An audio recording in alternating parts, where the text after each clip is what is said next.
Olá, tudo bem?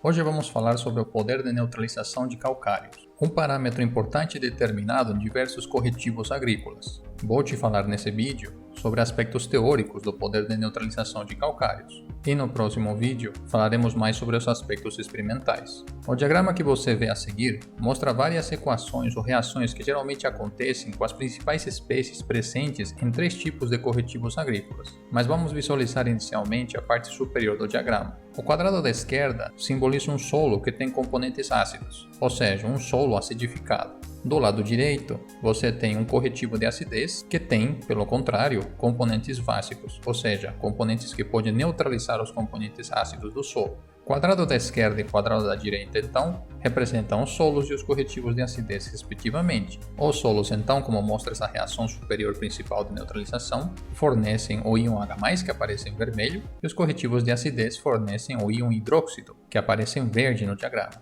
O encontro de um solo acidificado e o corretivo de acidez permite, então, a neutralização do solo. Embaixo aparecem para vocês três tipos de corretivos: o calcário, que pode ser calcítico ou dolomítico, a cal virgem agrícola e a cal hidratada agrícola. Vamos olhar um pouco para as reações. Os calcários calcítico e dolomítico geralmente são compostos por carbonato de cálcio e carbonato de magnésio. Quando este sal se dissolve na água, ele produz a espécie carbonato, que eu estou destacando aqui para você. O carbonato é uma base fraca que tem a capacidade de se dissociar na presença da água do solo, ou seja, da solução do solo, produzindo então, através de duas reações, os dois hidróxidos que você vê no diagrama. Esses dois hidróxidos, então, no caso do calcário, fornecem o H-, que tem a capacidade de neutralizar os H+ que estão no solo. No caso da cal virgem agrícola, são os óxidos de cálcio e de magnésio que fornecem esses íons OH-. Através das reações que formam inicialmente os hidróxidos correspondentes, nós observamos que a cal virgem agrícola tem a capacidade de liberar 4 íons OH-. No caso da cal hidratada agrícola, nós estamos falando de hidróxidos de cálcio e de magnésio, liberando também 4 íons OH-. É fácil entender no diagrama que quanto mais íons OH- forem liberados pelos materiais, ou seja, pelos corretivos, mais eficiente será então a neutralização do solo. Existem na literatura algumas tabelas que mostram valores de capacidade de neutralização relativa ao carbonato de cálcio para algumas espécies em específico. Essas espécies, na verdade, estão presentes em vários neutralizantes, porém, a sua proporção no neutralizante ele pode variar bastante. Temos então na primeira coluna várias espécies neutralizantes que a gente já viu agora nas equações. Na segunda coluna, temos a respectiva capacidade de neutralização. O termo relativo ao carbonato de cálcio em percentagem significa que todos os valores estão relacionados ao carbonato de cálcio, onde o carbonato de cálcio tem 100% de capacidade de neutralização. Isto quer dizer que se o valor for maior a 100%, a capacidade de neutralização das outras espécies consegue ser superior do que o próprio carbonato de cálcio. Os valores que você observa para os óxidos de cálcio e magnésio e os hidróxidos também desses dois íons estão em concordância com o que vimos nas reações anteriores, ou seja, uma liberação maior do H- leva a uma capacidade de neutralização do solo também maior. Nas análises de solo, geralmente, o que se determina é o poder relativo de neutralização, abreviado aqui como PRNT. Para encontrar esse parâmetro, você precisa de dois outros dados, que são o poder de neutralização e a reatividade, PN e RE respectivamente. Se você dividir o produto desses dois por 100, você obtém então o PRNT. Esse resultado também é em função de carbonato de cálcio, como a gente vai ver depois. É importante te dizer aqui que o PN é um método que também envolve uma titulação volumétrica, porém o RE é um outro método que consiste em separar o corretivo em diferentes granulometrias. Essa tabela te mostra como isso funciona. Na primeira coluna, você tem a fração granulométrica medida em milímetros, ou seja, o tamanho de malha da peneira molecular. Lembre-se que a gente já falou de peneira molecular e como que funciona basicamente esse processo, uma aula anterior. E na segunda coluna, você vê a reatividade correspondente. Dessa forma, para uma granulometria maior do que 2 milímetros para o corretivo agrícola, a reatividade é colocada como 0%,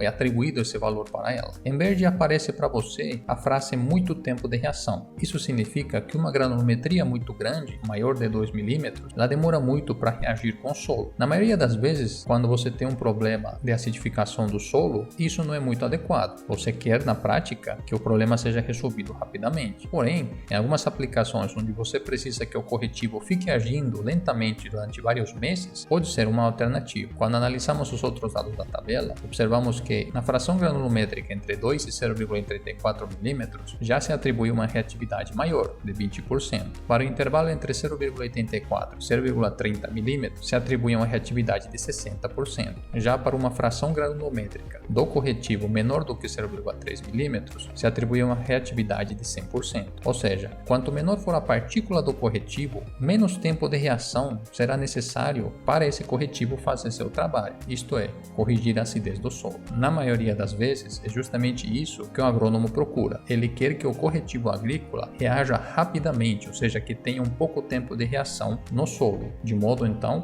a eliminar o problema de acidificação. Se pensamos em partículas, lembre-se que um tamanho pequeno de partícula aumenta a área superficial de contato dessa partícula. Isso explica também porque a reatividade é boa quando a fração granulométrica é muito pequena. Em vermelho aqui coloquei resultados hipotéticos depois de passar o corretivo por peneiras moleculares. Você basicamente precisa calcular a percentagem de quantidade do corretivo que ficou retido em cada uma dessas peneiras moleculares com as respectivas frações granulométricas. Veja que então nós temos para cada fração, para cada intervalo, uma determinada percentagem. A fórmula que aparece em azul para você mostra a maneira de fazer o cálculo do RE. Os dados que você coloca na fórmula são simplesmente multiplicar a reatividade correspondente a cada uma das frações pela quantidade do material, ou seja, do corretivo que ficou retido nessa faixa de fração granulométrica na peneira molecular. Por isso, seguindo a equação de esquerda para a direita, nós temos que 1% que foi retido na granulometria maior do que 2 mm é multiplicado por 0,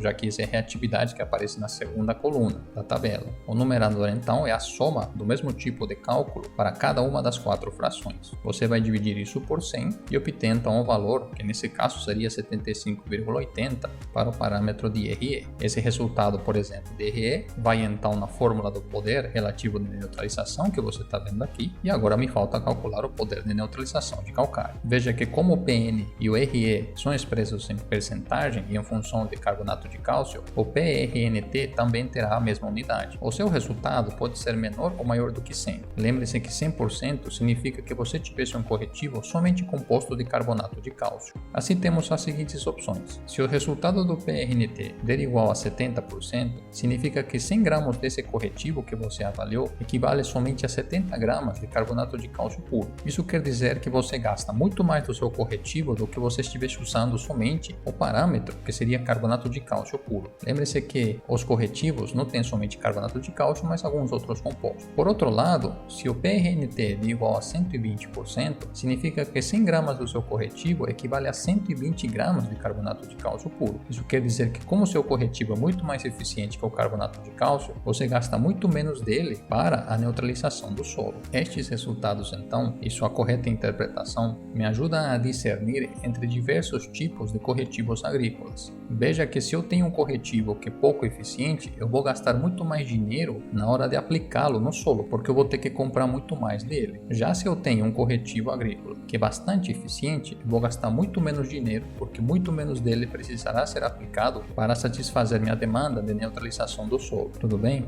Até mais!